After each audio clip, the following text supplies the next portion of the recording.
TGT English की class में आज हम तीन चीजें डिस्कस करेंगे दोस्तों। Literature, grammar, vocabulary. लिटरेचर में जो राइटर हम ले रहे हैं वो जॉन गल्सवर्दी है, जिसको हम सबसे कम पढ़ पाते हैं एग्जाम टाइम तक, तो इसलिए पहले इसे ही ले लेते हैं, जॉन गल्सवर्दी। फिर ग्रामर में टेंसेस और करेक्ट फॉर्म ऑफ वर्ब लेनी। They are the roots of English grammar. Tenses और करेक्ट फॉर्म ऑफ वर्ब आनी जरूरी है। फिर वोकेब में जेंडर वाले हर बार एग्जाम में क्वेश्चन दे रहे हैं, इसका मैस्कुलिन बताओ, इसका फेमिनिन बताओ। तो वोकेब में आज वही डिस्कस करेंगे, मैस्कुलिन और फेमिनिन जेंडर कौन कौन से होते हैं। John Galsworthy, important points. John Galsworthy one of the major dramatists of the 20th century. Exam में क्वेश्चन आता है 19th सेंचुरी से बिलोंग करते हैं या 20th सेंचुरी से। और भी होते हैं लेकिन कंफ्यूजन इन्हीं में रहता है सबको, 19th या 20th, क्योंकि half of his life was in 19th century and half of his life in 20th century। तो हमें किसी भी राइटर को जब भी डिसाइड करना है, मेजर ड्रामेटिस्ट के रूप में वो बताना है हमें उसे, तो उसके जो ज्यादातर ड्रामाज हैं या फिर सभी ड्रामाज 20th सेंचुरी में लिखे। तो हमें उसे एज ए मैन नहीं देखना है, एज ए लिटरेरी जाइंट या एज ए ड्रामेटिस्ट देखना है, तो 20th century will be the answer. 19th century में ये पैदा जरूर हो गए थे, लेकिन 1900 तक कोई बहुत बड़ा काम इन्होंने नहीं किया था।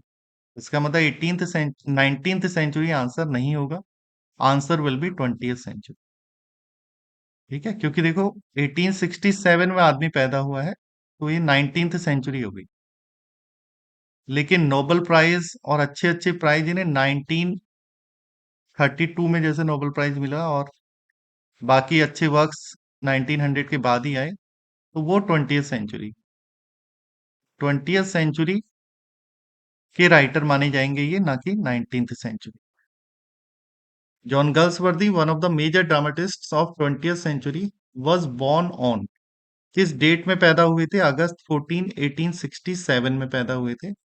कहां पर? एट किंगस्टन हिल, सरे। ये जगह का नाम ध्यान रखना है, किंगस्टन हिल सरे नाम की जगह में 14 अगस्त 1867 में पैदा हुए। इनके जो पापा थे गर्ल्सवर्दी द सीनियर जो थे, वो लंदन आ गए थे in 1833, where he was solicitor and director of many companies. और फिर लंदन में रह के वो कई सारे कंपनीज के डायरेक्टर रहे और सॉलिसिटर बने, मतलब अ काइंड ऑफ लॉयर, एक बड़े वकील बने। तो this is the first point.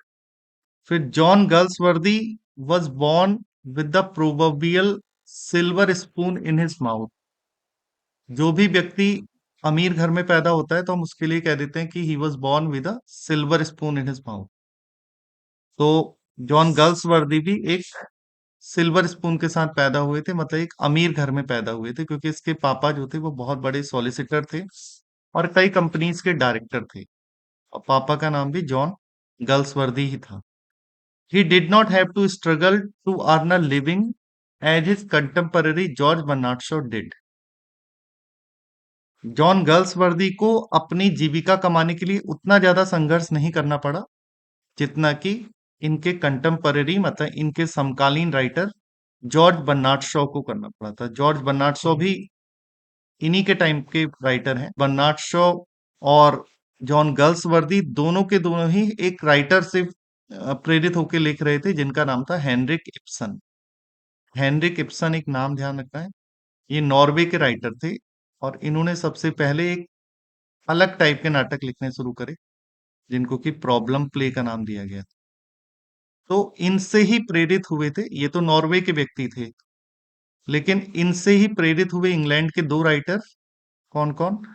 एक जॉर्ज बर्नार्ड शॉ और एक जॉन गर्ल्सवर्दी, और दोनों के दोनों ही अच्छे प्रॉब्लम प्ले राइटर बने, और बाद में दोनों के दोनों ने ही नोबेल प्राइज जीता। जॉर्ज बर्नार्ड शॉ को नोबेल प्राइज मिला 1925 में, और जॉन गर्ल्सवर्दी को नोबेल प्राइज मिला 1932 में। दोनों में अंतर जो इस पॉइंट में बताया वो यह है कि जॉर्ज बर्नार्ड शॉ को तो मेहनत करनी पड़ी, वो एक लोअर मिडिल क्लास फैमिली से बिलोंग करते थे, बहुत मेहनत करके पैसा कमाया। लेकिन गर्ल्सवर्दी के पास पैसे की कमी नहीं थी। He was born with a silver spoon in his mouth. और इसके जो पापा हैं, जो कि बहुत अमीर हैं, जॉन गल्सवर्दी के पापा ही जॉन गल्सवर्दी हैं, was the original of old Jolyon in the Forsyte saga. जो फोरसाइट सगा हम आगे पढ़ेंगे इनकी, उस फोरसाइट सगा में जो ओल्ड जॉलियन नाम का करेक्टर है, वो इनके पापा पर ही आधारित है। फिर third point, in 1886 Galsworthy joined New College Oxford. तो गर्ल्सवर्दी ने 1886 में न्यू कॉलेज ऑक्सफोर्ड को ज्वाइन किया। एक तो ये याद रखना है। Where he studied law and obtained his honours in law in 1889। और 1889 में इन्होंने यहां से लॉ की डिग्री भी ले ली थी। फिर पापा, जो कि खुद एक बहुत बड़े लॉयर थे, चाहते थे कि बेटा भी एक बैरिस्टर बन जाए, एक बड़ा लॉयर बन जाए। लेकिन बेटा जो था, उसके कुछ अलग आइडियाज थे। उसका इस प्रोफेशन में इतना मन नहीं करता था। पापा की खुशी के लिए उसने लॉ कर लिया, न्यू कॉलेज ऑक्सफोर्ड में एडमिशन ले लिया। लेकिन he was not interested in this profession at all. तो बिल्कुल मन नहीं था उसका, लेकिन फिर भी पापा की खुशी के लिए अभी तक उसने किया है सब। Galsworthy did not take keen interest in literary and academic pursuits. His interests and activities never indicated that he would become an outstanding novelist and dramatist in the time to come. John Hamden remarks, in John Galsworthy's earlier years, no one could have possibly seen in him a world famous author or indeed any kind of writer at all. Yet he became one of the most outstanding English novelists and dramatists of his time and received the highest national and international honors. तो third वाला point पढ़ने के बाद हमें लगा कि Galsworthy का interest नहीं है किसमें, लॉ में। तो लगा कि शायद पढ़ाई लिखाई में इंटरेस्ट हो इनका, या फिर लिटरेचर में इंटरेस्ट हो। लेकिन ऐसा भी नहीं था। गर्ल्सवर्दी का इंटरेस्ट ना ही लिटरेरी और एकेडमिक परस्यूट्स में था। वो ना ही लिटरेरी चीजों को, साहित्यिक वर्क्स को पढ़ना पसंद करते थे, ना ही पढ़ाई लिखाई में ज्यादा इंटरेस्ट था। इनका जो इंटरेस्ट था, या जो इनकी एक्टिविटीज थी, जो ये अपने कॉलेज टाइम में कर रहे थे, क्योंकि बहुत ज्यादा पैसा था, पैसा फ्री में मिल रहा था। फादर की तरफ से पैसा जो है, वो पैसे की कीमत इन्हें नहीं पता थी। इसीलिए यार दोस्तों के साथ घूमना और जितनी भी एक्टिविटीज थी इनकी, वो कहीं से भी नहीं इंडिकेट कर रही थी कि ये आदमी कभी आउटस्टैंडिंग नॉवलिस्ट बनेगा या कभी ड्रामाटिस्ट बनेगा। कुछ था ही नहीं इनके अंदर ऐसा कि ये एक लिटरेरी जाइंट बन सकते हैं, इतने बड़े राइटर बन सकते हैं जो आने वाले समय में पीईएन ऑर्गेनाइजेशन के चीफ बने या फिर नोबेल प्राइज जीते। इतना बड़ा राइटर बनने की काबिलियत इनमें दिख नहीं रही थी। ये बात जॉन हैम्पटन खुद से कहते हैं कि in John Galsworthy's earlier years को आप देखोगे तो no one could have possibly seen. तो शायद कोई भी ये नहीं अनुमान लगा पाएगा उसे देखकर कि ये वर्ल्ड फेमस ऑथर बनने वाला है, या फिर किसी प्रकार का, वर्ल्ड फेमस क्या, किसी प्रकार का लेखक बनने की भी इनमें काबिलियत नहीं लग रही थी। लेकिन फिर भी वो आने वाले समय में एक बड़े नॉवलिस्ट भी बने, बड़े ड्रामाटिस्ट भी बने, और कई सारे अवार्ड भी जीत ले गए। तो जॉन हैम्पटन के अनुसार उनके अंदर वो क्वालिटीज नहीं दिखती थी जो कि बाद में सामने आई। और बाद में वो कैसे सामने आई वो हमें आगे पता लगेगा। Galsworthy went to Lincoln's Inn. Galsworthy Lincoln Inn में गए, और फिर 1890 में इन्हें बार में बुला लिया गया प्रैक्टिस करने के लिए। लॉ की प्रैक्टिस जो की जाती है, वो उसे बार बोलते हैं। ही प्रैक्टिस्ड वेरी लिटिल। इसने वहां बहुत कम प्रैक्टिस करी। लिंकन्स इन के बाद बार में जब बुलाया गया तो वहां इन्होंने बहुत कम प्रैक्टिस करी। The legal profession was boring and monotonous to him. जो ये कानूनी व्यवसाय था, ये उन्हें बोरिंग कर रहा था, इन्हें बोरिंग और मोनाटनस फील हो रहा था, इन्हें नीरसता वाला लग रहा था। गर्ल्सवर्दी सेज, गर्ल्सवर्दी इस बात को खुद ही कहते हैं, I read in various chambers. मैं उस अ, मैं उस बड़े हॉल में या बड़े बार में के अलग अलग कमरों में मैं बैठा रहता था, पढ़ता रहता था। लेकिन practised almost not at all. लेकिन प्रैक्टिस बिल्कुल भी नहीं करता था। And disliked my profession thoroughly. और मुझे अपना प्रोफेशन बिल्कुल भी पसंद नहीं था। तो ये बात गर्ल्सवर्दी कहते हैं। However his training as a lawyer influenced his literary career लेकिन ये जो इन्होंने यहाँ ट्रेनिंग करी या फिर लॉ की पढ़ाई वढ़ाई करी इन्होंने, इसका प्रभाव इनके करियर में हमें देखने को मिलता है, क्योंकि अपने लिटरेरी करियर में इनके वर्क्स आप देखोगे तो उसमें लॉ, कोर्ट और जज ये सब पाए जाते हैं जो इन्होंने अपने सामने से देखे थे। In many of his plays he showed acquaintance with legal proceedings. कई सारे नाटकों में लीगल प्रोसीडिंग्स दिखाते हैं, कानून के अंदर कैसे चीजें, कानूनी प्रक्रियाएं या कानूनी चीजें किस तरीके से होती हैं ये दिखाते हैं। और हैड रियलिस्टिकली डेपिक्टेड कोर्ट सीन्स, और कोर्ट सीन्स को भी बिल्कुल ऐसा दिखा देते हैं जैसा कि वास्तव में होता है। रियलिस्टिकली वर्ड से ध्यान रखना है कि जॉन गर्ल्सवर्दी जो है वो, he is famous for his problem plays. ये प्रॉब्लम प्लेज लिखते हैं और प्रॉब्लम प्लेज के माध्यम से समाज की समस्याओं को दिखाते हैं। तो प्रॉब्लम प्लेज के लिए तो फेमस है ही ये, कौन, गर्ल्स वर्दी। और इसके लिए इन्हें किसने प्रभावित किया था, हेनरिक इब्सन ने, जो नॉर्वे के थे। वैसे ही रियलिस्टिकली वाली बात आ गई, तो ये रियलिज्म वाली ट्रेडिशन को दिखाते हैं। और इनके अंदर रियलिज्म जो देखने को मिलता है वो किससे प्रभावित होकर ये रियलिज्म दिखाते हैं, तो Jones and Pinero. Jones and Pinero भी, ये दो राइटर थे, इंग्लिश राइटर्स। इनके वर्क्स में सबसे पहले रियलिज्म देखने को मिला था। तो वही रियलिज्म हमें गर्ल्स वर्दी के वर्क्स में भी देखने को मिलता है।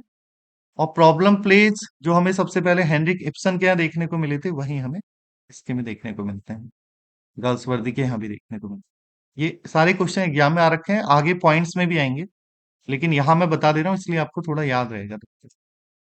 फिर sixth point, John Galsworthy got honorary degrees from 7 universities. 7 universities से इन्होंने डिग्री ली थी, क्योंकि फाइनेंशियल प्रॉब्लम कुछ थी नहीं, पैसा तो बहुत था। So he travelled widely to gratify his strong Dzire.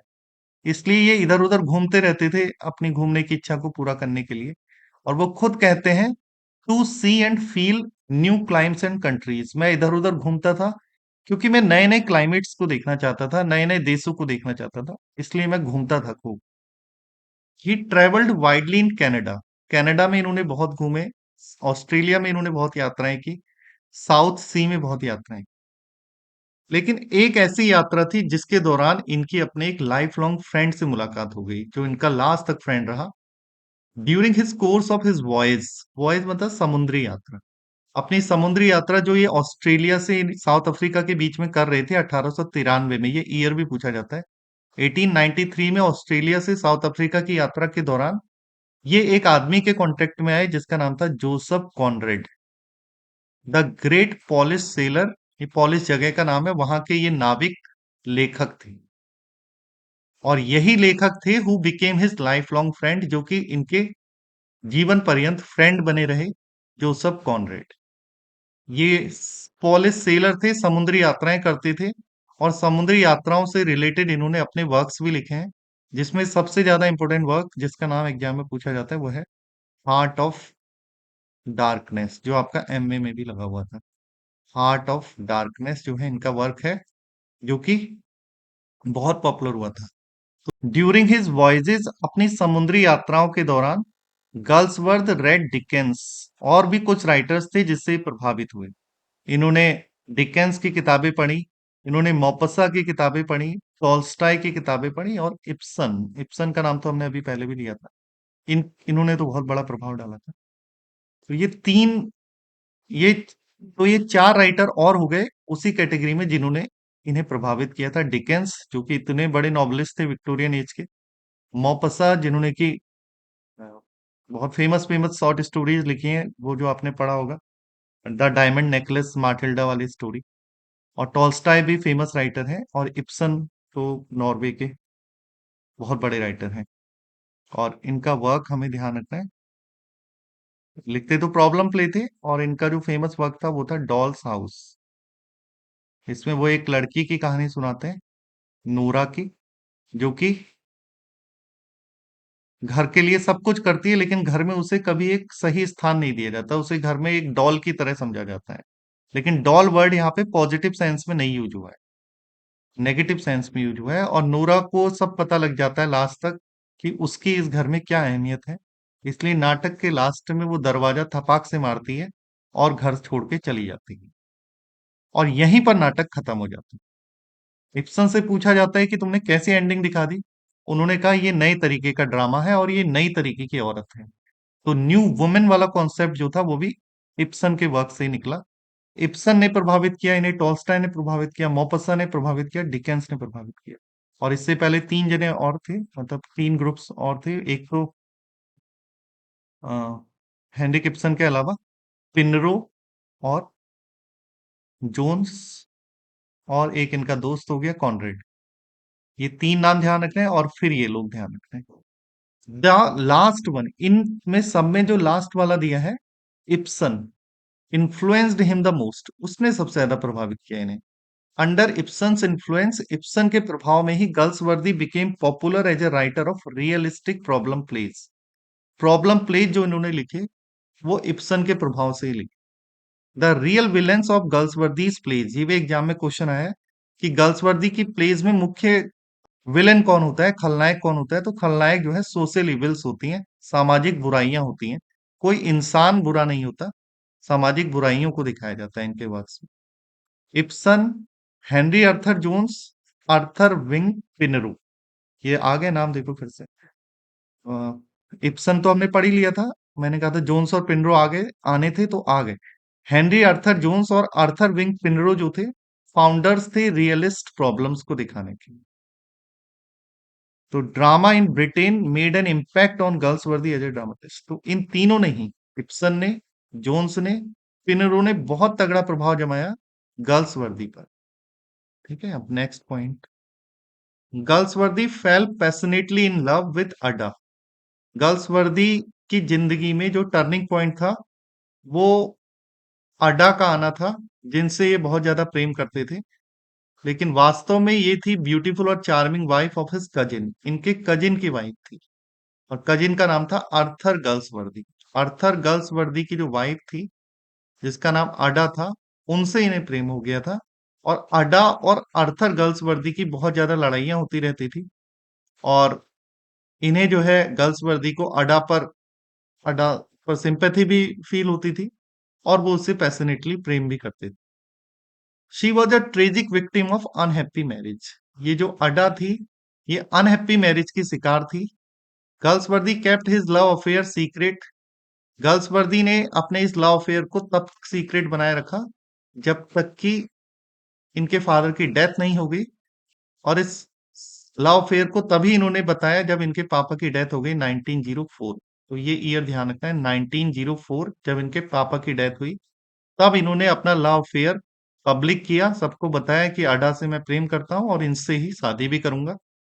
लेकिन 1904 ईयर इसलिए भी ध्यान रखना है, पापा की डेथ तो हुई हुई, साथ में जॉन गर्ल्सवर्दी अभी तक जिस पेन नेम के साथ लिख रहे थे छोटे मोटे वर्क, जॉन सिन जॉन, जिसका मतलब होता है John the son of John. John the son of जन जॉन के नाम से ये जो लिख रहे थे, ये इन्होंने अब जॉन सिन जॉन लगाना अपने नाम में छोड़ दिया। तो 1904 में इन्होंने अपना पेन नेम छोड़ दिया था, अब वो अपने नाम से किताबें पब्लिश करने लगे थे। तो बस ये ध्यान रखना है कि किस ईयर तक इन्होंने जॉनसन जॉन नाम अपना पेन नेम रखा, और किस ईयर के बाद नहीं रखा। तो 1904 के बाद नहीं रखा। क्यों? क्योंकि जॉनसन जॉन एक तरीके से जॉन जॉन के बेटे को दिखा रहा था। अब जॉन रहे नहीं थे, पापा रहे नहीं थे, इसलिए उन्होंने ये पेन नेम भी छोड़ दिया। और अब मैरिज भी कर ली थी अगले ही साल, किसके साथ? अडा के साथ। यही नेक्स्ट पॉइंट है। The marriage of Ada and Arthur was dissolve in 1905। 1905 में अडा और गर्ल्सवर्दी के कजिन अर्थर की शादी जो है वो डिसॉल्व हो गई, शादी खत्म कर दी गई। और उसी साल 1905 में ही जॉन गर्ल्सवर्दी ने अडा के साथ शादी कर ली। It is important to note that, यहां पर ध्यान देने वाली बात यह है कि Ada came in Galsworthy's life at a critical time when he was passing through a crucial and decisive phase in his career. ध्यान देने वाली बात यह है कि अड्डा जब उसकी जिंदगी में आई, तब जॉन गर्ल्सवर्दी अपने आप में कुछ भी नहीं थे। ना अच्छे लॉयर थे, ना अच्छे राइटर थे, कुछ भी नहीं थे। लेकिन अडा का आना इनकी लाइफ में एक टर्निंग पॉइंट साबित हुआ, और अडा के ही अच्छे नसीब से शायद इनका भी नसीब चमका। Ada exercised ineffaceable influence on Galsworthy as a writer. Galsworthy पर बहुत ही ज्यादा अच्छा प्रभाव अड्डा ने डाला, और अड्डा की वजह से वो एक के बाद एक वर्क्स लिखते चले गए। फिर 10th point, acknowledging his debt to her in the dedication of the Forsyte Saga. Forsyte Saga में वो अपना डेडिकेशन प्रकट करते हैं अपनी पत्नी अडा के लिए। वो कहते हैं, इट वॉज डेडिकेटेड, ये जो फोरसाइट सगा है, इस वर्क को मैं डेडिकेट कर रहा हूं the dearest and most lovely companion, सबसे प्यारी और सबसे अच्छी कंपेनियन को, द मोस्ट फेथफुल हेल्पमेट, जो कि मेरी बहुत विश्वसनीय साथी रही है, the best natural critic a man ever had, और एक सबसे अच्छी क्रिटिक भी है। अगर मैं कोई गलती करता हूं तो वो मुझे बताती भी है, मैं उसमें सुधार करता हूँ। Galsworthy's literary success was due largely to the understanding and encouragement he received from Ada। और गर्ल्सवर्दी भी ये मानते हैं, और बाकी सब लोग यही मानते हैं, कि उनकी जो लिटरेरी सक्सेस है वो मुख्य रूप से अडा की तरफ से आती है, क्योंकि अडा उन्हें समझ पाती है, अंडरस्टैंडिंग है, और अडा ही उन्हें एनकरेज करती है, और उस वजह से गर्ल्सवर्दी अच्छा से अच्छा और अच्छा लिखते चले जाते हैं।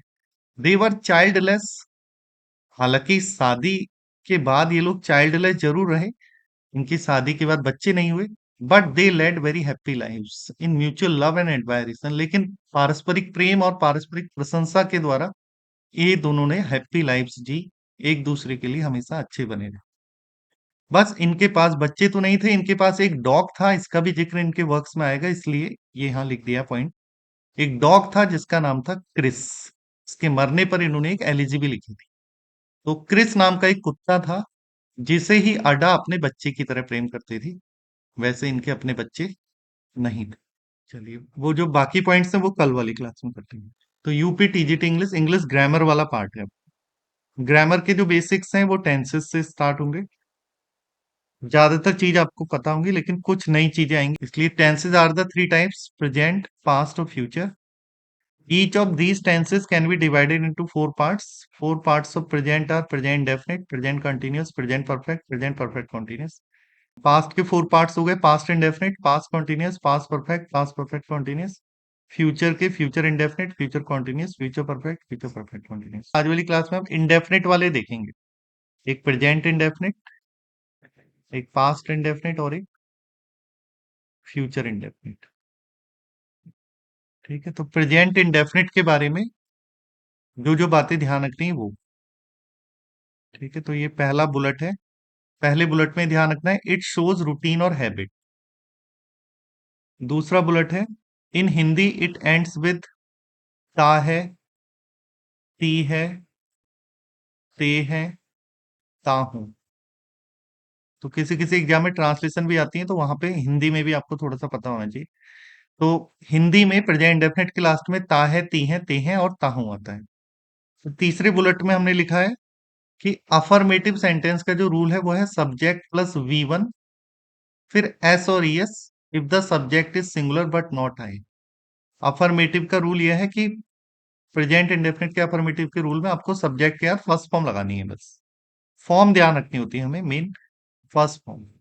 और इस फर्स्ट फॉर्म में एस और एस हम तब लगाएंगे जब सब्जेक्ट एक जना होगा, सिंगुलर होगा, लेकिन आई नहीं होगा। Fourth point, negative. नेगेटिव में सब्जेक्ट का डू नॉट या डज नॉट लगेगा, और फिर वर्ब की फर्स्ट फॉर्म आएगी। फिर इंट्रोगेटिव में ये जो डू और डज हैं ये पहले आ जाएंगे, do does plus subject plus V1। तो ये तीन तो बहुत कॉमन रूल है। तो प्रेजेंट डेफिनेट के बारे में पहली बात आपने ध्यान रख ली, रूटीन और हैबिट आएगा। हिंदी में ताहे तीहे तेहे आएंगे। अफर्मेटिव बनाते समय फर्स्ट फॉर्म का प्रयोग होगा।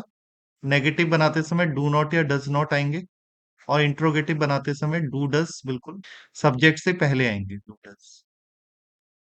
अब इंट्रोगेटिव नेगेटिव। इंट्रोगेटिव नेगेटिव जो है ये वो है जिसमें कि डू डज तो आएगा शुरू में ही सब्जेक्ट से पहले, लेकिन साथ में सब्जेक्ट का नॉट और आ जाएगा, तो ये इंट्रोगेटिव नेगेटिव वाला प्रेजेंट डेफिनेट हो गया।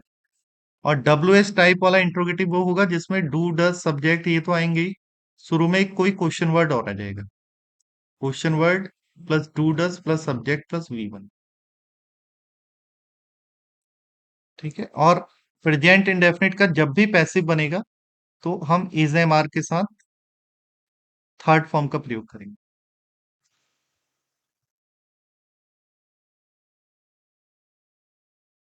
ठीक है। अब जैसे मान लीजिए आपको लिखना है कि तुम पुस्तक पढ़ते हो, तो इसकी जो इंग्लिश आप बनाओगे वो हो जाएगी यू रीड, या चलो तुम एक पत्र लिखते हो, यू राइट अ लेटर। तो कौन सा टेंस है, कभी कभी टेंस ही पहचान लेते हैं, पहचानने को बोल देते हैं। तो प्रेजेंट इंडेफिनिट या सिंपल प्रेजेंट है क्योंकि सब्जेक्ट या फर्स्ट फॉर्म आ रही है। अब लेकिन अगर इसका हमें नेगेटिव बनाना होता, तुम एक पत्र नहीं लिखते हो, तो you do not write a letter. Interrogative बनाना है तो do you write a letter.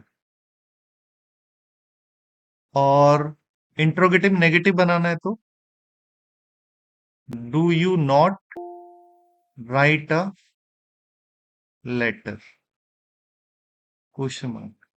और अगर क्वेश्चन वर्ड वाला बनाना है, इंट्रोगेटिव बनाना है तो why do you write a letter. तो देखो पहला तो अफर्मेटिव वाला ये बन गया, यू राइट अ लेटर। फिर नेगेटिव वाला भी आपने बना दिया, you do not write a letter. फिर इंट्रोगेटिव वाला भी बना दिया, do you write a letter. फिर इंट्रोगेटिव नेगेटिव भी बन गया, do you not write a letter. फिर डब्ल्यू एस टाइप वाला बन गया, why do you write a letter. अब एक चीज और ध्यान रखनी है कि इनका पैसिव भी हमें ध्यान रखना है, हाथ क्या। प्रेजेंट डेफिनेट का पैसिव बनेगा तो इज एम आर के साथ थर्ड फॉर्म लगा के, तो सेंटेंस को यू से नहीं शुरू करेंगे, अ लेटर से स्टार्ट करेंगे, तो इसका पैसिव बन जाएगा अ लेटर। और पैसिव बनाने के लिए क्या कह रहे हैं, पहले इज एम आर लगाओ फिर थर्ड फॉर्म लगाओ। A letter is written by you. ठीक है। तो ये कितने पॉइंट हो गए, 1 2 3 4 5 6 7 8, 8 पॉइंट्स ध्यान रखना है। हर एक टेंस से रिलेटेड 8 पॉइंट्स ध्यान रखना है। 8 पॉइंट्स में पहले में तो उसकी पहचान आएगी कि इसमें रूटीन और हैबिट दिखाते हैं। दूसरे में हमेशा ये आएगा कि हिंदी में इसके लास्ट में क्या आता है, ताहे तीहे तिहे आता है। तीसरे पॉइंट में हमेशा आएगा अफर्मेटिव। चौथे में नेगेटिव, पांचवें में इंट्रोगेटिव, छठे में इंट्रोगेटिव नेगेटिव, सातवें में डब्ल्यू एस टाइप वाला इंट्रोगेटिव, और आठवें में पैसिव। तो ये बातें ध्यान रखनी है। और लास्ट में बस ये ध्यान रखना है कि कुछ ऐसे शब्द होते हैं जो सिंपल प्रेजेंट या प्रेजेंट डेफिनेट को दिखाते हैं। कुछ ऐसे शब्द होते हैं जिन्हें देखते ही आप पता लगा लेते हो कि इसमें रूटीन और हैबिट डिस्कस हो रही है, इसलिए हमें वर्ब की फर्स्ट फॉर्म ही लगानी है। जैसे usually, generally, often, always, seldom, rarely, scarcely, once under the blue moon. तो ये शब्द हैं। यूजुअली मतलब सामान्यतः, जनरली मतलब भी सामान्यतः की तरह ही होता है, ज्यादातर। ऑलवेज मतलब हमेशा, और ऑफन मतलब अक्सर या ज्यादातर ही मान लीजिए इसे भी। सेल्डम मतलब कभी कभार, रेयरली मतलब भी कभी कभार, स्केर्सली मतलब भी कभी कभार। ये तीनों वर्ड थोड़े नेगेटिव सेंस को दिखाते हैं कि ये काम होता तो है लेकिन कभी कभार होता है। ऐसे ही नेगेटिव सेंस देने वाला जो रूटीन को दिखाने वाला शब्द है वो once under the blue moon है, इसका मतलब भी कभी कभार ही होता है। तो अगर ये शब्द आपको दिख गए और आपसे पूछा है कि करेक्ट फॉर्म ऑफ वर्ब भरो, तो ज्यादा सोचो मत, समझ जाओ कि प्रेजेंट डेफिनेट ही होगा, फर्स्ट फॉर्म पे जाना है। और अगर सब्जेक्ट एक जना है तो उस फर्स्ट फॉर्म में एस और ई एस भी लगा देना है। फिर नेक्स्ट है पास्ट इंडेफिनिट। अब पास्ट इंडेफिनिट में भी वही 8 बातें ध्यान रखनी है। पहली बात, हिस्ट्री को दिखाता है। हिंदी में पास्ट इंडेफिनिट के लास्ट में आ, ई, ए की साउंड आती है, या फिर आ था, ई थी, ए थी की साउंड आती है। तो अगर किसी भी वाक्य के लास्ट में हिंदी में आ ही आ रहा है, जैसे वह विद्यालय गया, उसने क्रिकेट खेला, वह यहाँ आई, तो इनमें पास्ट इंडेफिनिट है। और उसके बाद थी भी लग जाएगा या था भी लग जाएगा, वह गया था, वह आई थी, उसने खेला था, तब भी वो सेंटेंस पास्ट इंडेफिनिट ही रहेगा, सिंपल पास्ट ही रहेगा। जैसे वह यहाँ आए थे, बोले तब भी पास्ट इंडेफिनिट, वह यहाँ आए तो भी पास्ट इंडेफिनिट। तो पहली बात तो हो गई, हिस्ट्री को दिखाता है, जैसे प्रेजेंट इंडेफिनिट रूटीन और हैबिट को दिखाता है, ये हिस्ट्री को दिखाता है। हिंदी में प्रेजेंट इंडेफिनिट के लास्ट में ताहे तीहे तीहे आती थी, इसके लास्ट में आई ए की साउंड आएगी या आता इति इति की साउंड आएगी। कंपैरिजन भी करते रहिएगा। प्रेजेंट इंडेफिनिट में हमने देखा था सब्जेक्ट क्या फर्स्ट फॉर्म आती है, इसमें सब्जेक्ट क्या सेकंड फॉर्म आती है। प्रेजेंट इंडेफिनिट के नेगेटिव में डू नॉट डज नॉट के साथ फर्स्ट फॉर्म आती है, इसमें डिड नॉट के साथ फर्स्ट फॉर्म आती है। प्रेजेंट इंडेफिनिट के इंट्रोगेटिव में डू डज पहले आते हैं, इसमें डिड पहले आ जाता है, did subject plus V one, did की वजह से फर्स्ट फॉर्म आएगी, ये ध्यान रखिएगा। इंट्रोगेटिव नेगेटिव में डिड सब्जेक्ट के बाद नॉट फिर V one. W H type interrogative में पहले क्वेश्चन वर्ड आएगा, और ये ध्यान रखना है कि क्वेश्चन वर्ड के बाद हमेशा हेल्पिंग वर्ब आएगी, क्योंकि ये वाली गलती बहुत करते हैं जब एक्टिव से पैसिव बनाते हैं। पैसिव में वॉज वर्ग के साथ third form. The words showing simple past को दिखाने वाले ये शब्द हैं, यस्टरडे मतलब बीता हुआ कल, द डे बिफोर यस्टरडे बीता हुआ परसों, लास्ट इवनिंग पिछली शाम, लास्ट मंथ पिछला महीना, लास्ट करके कुछ भी आ जाए वो हिस्ट्री को ही दिखाएगा, या पुराना साल आ जाए या फिर कोई पुराना नाम आ जाए जैसे अकबर, गांधी जी, तो ये नाम भी कभी कभी हिस्ट्री को ही दिखाते हैं। प्रेजेंट परफेक्ट सिंस, अगर किसी भी सेंटेंस में सिंस लगा है और सिंस के पहले वाला सेंटेंस में हैज और हैव लगा हुआ है, तो जान लीजिए कि ये वाले सेंटेंस को पास्ट इंडेफिनिट में बनाना है, इसमें सेकंड फॉर्म ही लगानी है। सिंस से पहले हैज हैव दिख जाए तो सिंस के बाद वाले में सेकंड फॉर्म। ऐसे ही बिफोर से पहले अगर आपको हेड दिख जाए, पास्ट परफेक्ट में हेड दिखेगा, बिफोर से पहले अगर आपको हेड दिख जाए तो समझ जाइए बिफोर के बाद वाले में पास्ट इंडेफिनिट बनेगा, सेकंड फॉर्म आएगा। फिर next, present indefinite shows routine and habit, past indefinite shows history, तो future indefinite shows future action. Present indefinite के लास्ट में ताहे तीहे तेहे आता है, पास्ट इंडेफिनिट के लास्ट में आई ए या आता इथी इथे आता है, तो फ्यूचर इंडेफिनिट के लास्ट में गा गी गे आता है। प्रेजेंट इंडेफिनिट के अफर्मेटिव में शैल विल के साथ, सॉरी, प्रेजेंट इंडेफिनिट के अफर्मेटिव में फर्स्ट फॉर्म आती है, उसमें कभी कभी एस और ईएस भी लग जाता है। पास्ट इंडेफिनिट में हमेशा सेकंड फॉर्म आती है, तो फ्यूचर इंडेफिनिट में शैल, तो फ्यूचर इंडेफिनिट में जो है वो शैल विल के साथ फर्स्ट फॉर्म आती है। नेगेटिव में प्रेजेंट इंडेफिनिट में हमने देखा था do not does not, past indefinite में देखा था डिड नॉट, लेकिन फ्यूचर इंडेफिनिट सबसे आसान है, शैल विल जो हेल्पिंग वर्ब लगा रहे हैं आप उसके बाद ही नॉट लगा देना है। ग्रामर का रूल यह है कि शैल को आई और वी के साथ लगाना है और विल को रेस्ट ऑफ ऑल के साथ, लेकिन ये रूल बिल्कुल उल्टा हो जाता है जब आपको कोई रेजोल्यूशन दिखाना है या कोई फर्म डिटर्मिनेशन दिखाना है। फिर इंट्रोगेटिव में हेल्पिंग वर्ब पहले आ जाएगी, शैल विल पहले आ जाएगा। इंट्रोगेटिव नेगेटिव में बाकी सब सही रहेगा, सब्जेक्ट के बाद बस नॉट आ जाएगा। और पैसिव में ध्यान रखना है, शैल बी विल बी के साथ थर्ड फॉर्म, तो तीनों के पैसिव ध्यान रखना है। प्रेजेंट इंडेफिनिट के पैसिव में इज एम आर के साथ थर्ड फॉर्म, पास्ट इंडेफिनिट के पैसिव में वॉज वर्ग के साथ थर्ड फॉर्म, क्योंकि पैसिव हमारा अलग से एक टॉपिक रहेगा बाद में, और फ्यूचर में शैल बी और विल बी के साथ थर्ड फॉर्म। पैसिव में हमेशा थर्ड फॉर्म आएगी, लेकिन यहाँ पे बी की फॉर्म वेरी करती रहेगी।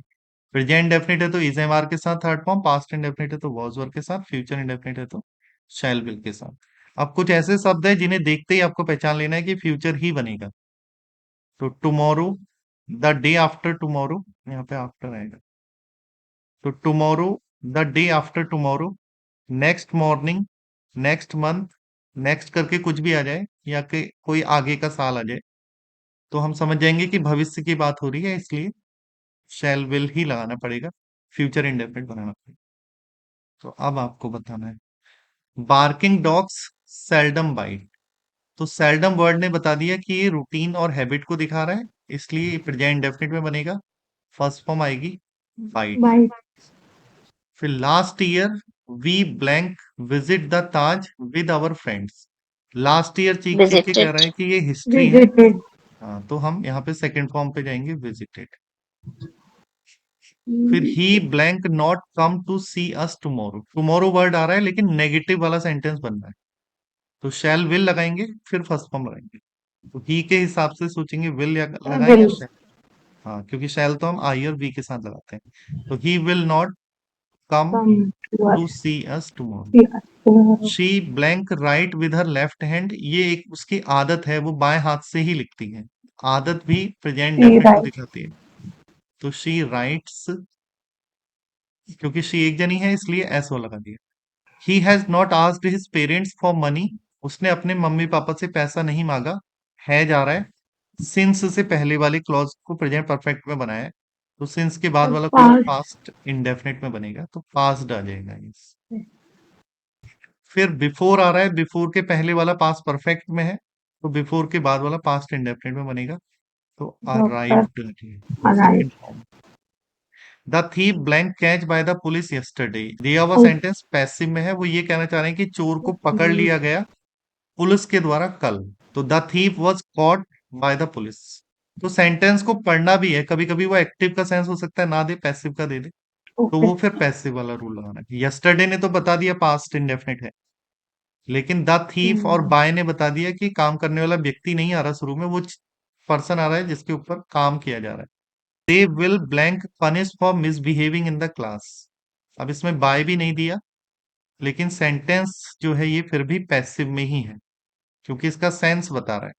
दे मतलब उन्हें, विल मतलब गागी के, पनिश मतलब दंडित करना, for misbehaving in the class, class में मिसबिहेव किया था उन्होंने, इसके लिए उन्हें दंडित किया जाएगा। विल बी पनिश्ड, फ्यूचर का पैसिव बन गया। फिर नेक्स्ट वाले में यस्टरडे आ रहा है, लेकिन इंट्रोगेटिव सेंटेंस बना है, इंट्रोगेटिव नेगेटिव है, तो शुरू में डिड आएगा। Did you not attend the party. He usually तीन को दिखाने वाला शब्द है, लेकिन ही क्योंकि एक जना है इसलिए कम के साथ एस भी लग जाएगा। तो he usually comes late in the class. Vocabulary वाले पार्ट में आज हम जेंडर की बात करेंगे। Write the feminine nouns of the following. Number one, bachelor, जो कुंवारा लड़का होता है जिसकी शादी नहीं होती है उसे हम बैचलर बोलते हैं। जो कुंवारी लड़की होती है जिसकी मैरिज नहीं होती लंबे समय तक, उसे हम स्पिनिस्टर बोलते हैं दोस्तों। Next is master. मास्टर का जेंडर चेंज करेंगे तो दैट विल बी मिस्ट्रेस। ऐसे ही होस्ट, जो मेजबान होता है, जैसे मैकबेथ में हमने देखा था, किंग डंकन जो है उनके मेजबान मैकबेथ थे, और जो लेडी मैकबेथ थी वो कौन थी? She was hostess. तो होस्ट का फेमिनिन होस्टेस होता है। एयर मतलब उत्तराधिकारी, कोई लड़का है तो, और कोई लड़की उत्तराधिकारी है तो heiress. H will remain silent. Gander का फेमिनिन होगा गूस। फॉक्स, लोमड़ी के लिए जो जेंडर चेंज है that is vixen. Duke, duchess, buck जो कि एक तरीके का हिरन होता है, और हिरनी के लिए हम डो वर्ड का यूज करते हैं। नेफ्यू मीन्स भतीजा, और भतीजी को हम नीस कहते हैं। स्टेग मीन्स बारहसिंगा, इसका जो फेमिनिन होता है वो हाइंड होता है दोस्तों। So with this I and today's class friends, thank you very much.